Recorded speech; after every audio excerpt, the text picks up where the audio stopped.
નમસ્કાર મિત્રો, મારી ચેનલ કાઠિયાવાડી ચટકોમાં તમારું સ્વાગત છે।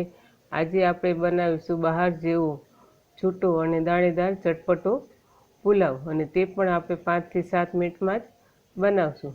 તો ચાલો આપણે બનાવીએ પુલાવ। પુલાવ બનાવવા માટે એક ગાજર લીધેલું છે, 2 બટેકા લીધેલા છે, થોડા વટાણા છે, નાનું ફુલાવર છે, 2 મરચાં અને એક ડુંગળી મેં પાતળી સ્લાઇસથી સમારીને અને તેને આપણે છૂટી પાડી લેવાની છે। 3 કપ મેં ભાત લીધા છે બાસમતી, અને કપ એટલે આપણે ચાનો કપ હોય ને તેવો મીડિયમ સાઇઝનો કપ લેવાનો છે, અને તેને મેં 3 થી 4 પાણીથી મેં ગરમ પાણીએ ધોઈ લીધા છે। દિવેલની સુગંધ અંદરથી નીકળી જાય, અને 1 ગ્લાસ પાણી નાખી નવશેકું, અને તેને મેં 1 થી 1.5 કલાક માટે પલાળી લીધા છે। હવે આપણે પુલાવનો વઘાર કરવા માટે 2 ચમચી તેલ લેશું, અને તેમાં આપણે ઝાઝો તેલનો ઉપયોગ કરવાનો નથી, આપણે થોડું ઓછા તેલથી જ આપણે બનાવીશું। 1 ચમચી રાઈ જીરું નાખીશું, અને પુલાવમાં જીરાનો ટેસ્ટ થોડોક વધારે સારો લાગે છે એટલે થોડુંક એક્સ્ટ્રા જીરું પણ આપણે નાખીશું। જીરું અને રાઈ તતળી જાય એટલે આપણે અડધી ચમચી હિંગ નાખવાની છે। આપણે તેલનું પ્રમાણ ઓછું લીધેલું છે એટલે હિંગને આપણે થોડીક તેલમાં સાતળી લેશું કે જેથી હિંગની કાચી સુગંધ આપણા પુલાવમાં ન આવે।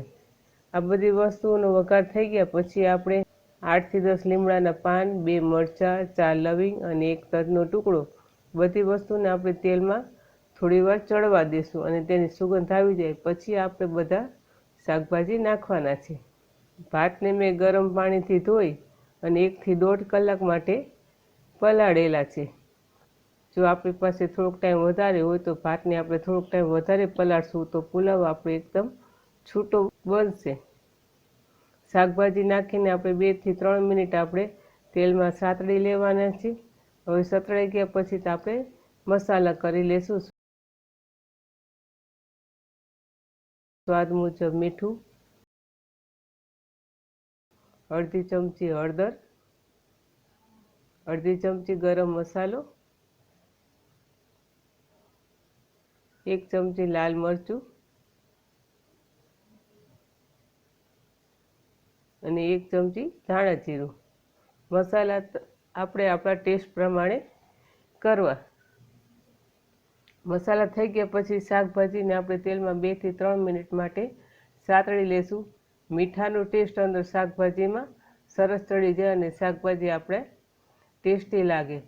હવે આપણા શાકભાજી સતળાઈ ગયા છે, તેને આપણે ભાત પલાળીને રાખ્યા છે 1 થી 1.5 કલાક, તે અંદર નાખી લેશું। 3 કપ ભાત સામે આપણે 2.5 ગ્લાસ પાણી લેવાનું છે, તેથી પુલાવ આપણે એકદમ છૂટો અને દાણેદાર બનશે। પાણી નાખીને આપણે 2-3 મિનિટે હલાવી અને મસાલા એકરસ થઈ જાય તે રીતે મિક્સ કરી લેવાનું। હવે આપણો બધો હવે તૈયાર થઈ ગયો છે, તો આપણે તેને થોડોક ટેસ્ટ કરી લઈશું કે આપણા મસાલા આપણા સ્વાદ મુજબ જ છે ને, થોડા ઘણા ઓછા વધતા તો નથી ને।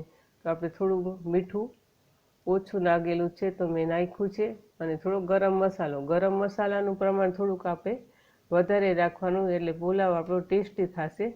હવે આપણે ઢાંકણ ઢાંકીને ગેસને સાવ ધીમો રાખવાનો, અને 5 થી 7 મિનિટ જ આપણે ગેસ ઉપર રાખવાનું છે કુકર, અને તરત જ આપણે બંધ કરી દેવાનું। આમાં કોઈ આપણે સીટી વગાડવાની નથી। ઉપર કોથમીર નાખી અને પુલાવ આપણો સરસ છૂટો અને દાણેદાર તૈયાર છે। ઓછા સમયમાં બહાર જેવો પુલાવ બનાવવા માટે 5 થી 7 મિનિટમાં તમારો પુલાવ સરસ તૈયાર થઈ જાય છે। તો ચાલો આપણે તેને હવે સર્વ કરી લઈએ।